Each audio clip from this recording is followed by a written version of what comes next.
এটা নিয়ে একটু বললে বিস্তারিতভাবে ভালো হতো আর কি। আমরা মূলত মাতৃ পুজোটা এই কারণেই করেছি, অ্যাকচুয়ালি এই পুজোটা শুধু আমরা ছেলেরা করছি না, এই পুজোর সঙ্গে আমাদের মহিলা কমিটি কিছু রয়েছে। আজকে কিছু মহিলা আমাদের যে কমিটি রয়েছে সকালে আসতে পারেনি, কারণ এই সময়টা একটু মাতৃ পুজো শেষ হয়েছে, ছেলেরা তারা রান্না করতে বাড়িতে থেকে গেছে, কয়েকজন এসছে। আমরা একটা জিনিস বুঝি বা বুঝতে পারি যে আমাদের প্রত্যেক সন্তানের পরম গুরু মাতা ও পিতা।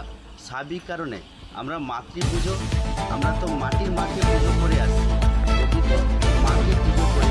স্বাভাবিক কারণে পরবর্তী প্রজন্মকে এই জায়গাটা দেখানোর জন্য যে মা বাবাই আমাদের পরম দেবদেবী, তার কারণেই আমরা মাতৃ পুজো করে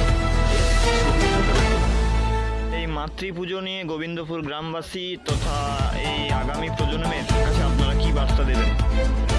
বার্তা এটাই দিতে চাইছি, আমরা দেখতে পাচ্ছি আজকে মাকে নিয়ে অনেক রকম অবহেলা, মায়ের প্রতি সন্তানদের অনেক খারাপ ব্যবহার।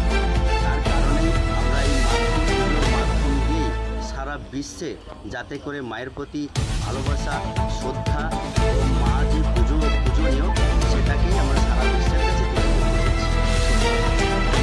আমার নাম সমীর মাল। আপনাদের জেলা